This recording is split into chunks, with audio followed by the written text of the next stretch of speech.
Hello my dear students, গণিত ক্লাসে তোমাদের সবাইকে স্বাগতম। আমি সোহেল স্যার। নবম দশম শ্রেণীতে যারা আসো, তোমাদের জেনারেল ম্যাথের একটা বিশেষ টপিক হলো ধারা। 13 অধ্যায়ে তোমাদের দেখো 13.1 সমুদ্র ধারা, 13.2 গুণোত্তর ধারা। আর যারা সায়েন্সে আসো, তোমাদের সপ্তম অধ্যায় হায়ার ম্যাথের অসীম গুণোত্তর ধারা। তো ধারা রিলেটেড অনেক কিছুই আছে। আমি তোমাদের পর্যায়ক্রমে ধারার বেসিক দেবো। শুধুমাত্র আজকে ছোট্ট একটা ম্যাথ আমি তোমাদেরকে সামনে প্রেজেন্টেশন করছি।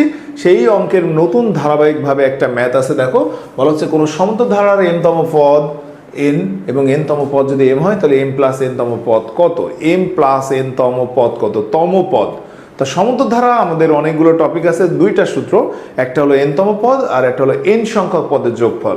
তা আমার এখানে প্রশ্নটা বলছে তম পদ। তম পদের সূত্র আমরা সবাই জানি। কোনো সমান্তর ধারা, দেখো আমি যদি এটার অ্যান্সার দিতে চাই, কোনো সমান্তর ধারার প্রথম পদে এবং সাধারণ অন্তর যদি ডি হয়, তাহলে আমরা তম পদের অর্থাৎ এন তম পদের সূত্র আমরা জানি, এন সংখ্যক পদের যোগফল আমরা জানি। এটা নিয়ে আমি আমার বিস্তার আলোচনা করব এবং পর্যায়ক্রমে তোমাদের আমি এইটা ভিডিওতে আপলোড দিব। তো এটারই দেখো, আমি জাস্ট এই অঙ্কটা তোমাদেরকে দেখাতে চাচ্ছি যে কোনো সমান্তর ধারার প্রথম পদকে আমরা এ ধরি, সমান্তর ধারার প্রথম পদের ইন্ডিকেট করি এ দ্বারা, সাধারণ অন্তর এটাকে আমরা ডি দিয়ে প্রকাশ করি, সাধারণ অন্তর হচ্ছে ডি। তাহলে ধারাটির এন তম পদ, দেখো এখানে আমাদের এন তম পদ বলে নাই, ধারাটির এম তম পদ। তো এন এর জায়গায় আমরা সূত্র জানি a plus n minus one into d, কিন্তু এখানে আছে এম তম পদ, অর্থাৎ এন এর পরিবর্তে আমরা এখানে ইউজ করব a plus m minus one into d. তো মাই ডিয়ার স্টুডেন্টস, আমরা একটু ভালো করে খেয়াল করে দেখি। দেখো, a plus m minus one into d equal to কী দেওয়া আছে? এন। এটা হলো 1 নম্বর।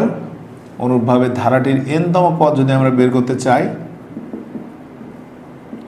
ধারাটির এন তম পদ a plus n minus one into d, তাহলে অতএব a plus n minus one into d equal to M.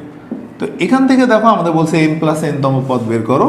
তাহলে আমাদের প্রথম কাজ হলো এ আর ডি এর মানটা যদি আমরা বের করতে পারি, তাহলে 1 থেকে 2 যদি বিয়োগ করে দিই, দেখো আমাদের ডি থাকছে m minus one minus n plus one, আর এখানে থাকছে কি এন মাইনাস এম। তো আমরা দেখো এখানে মাইনাস যদি কমন নিয়ে নিই, m minus n, m minus n, m minus n কেটে যায়, d equal to minus one. অর্থাৎ মাই ডিয়ার স্টুডেন্টস, আমাদের দেখো এম প্লাস এন তম পদ, এম প্লাস এন তম পদের সূত্র কি? A plus m plus n minus one into D.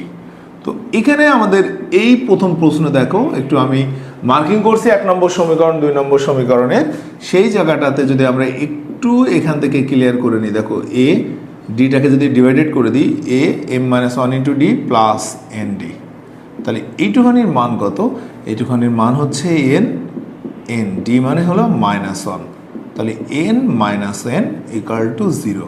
এই অঙ্কটা আমাদের একটু ইম্পর্টেন্ট ফর ক্লাস 9 ক্লাস 10। তো দেখা হবে আগামী ক্লাসে। সবাই ভালো থাকবেন, সুস্থ থাকবেন। আল্লাহ হাফেজ।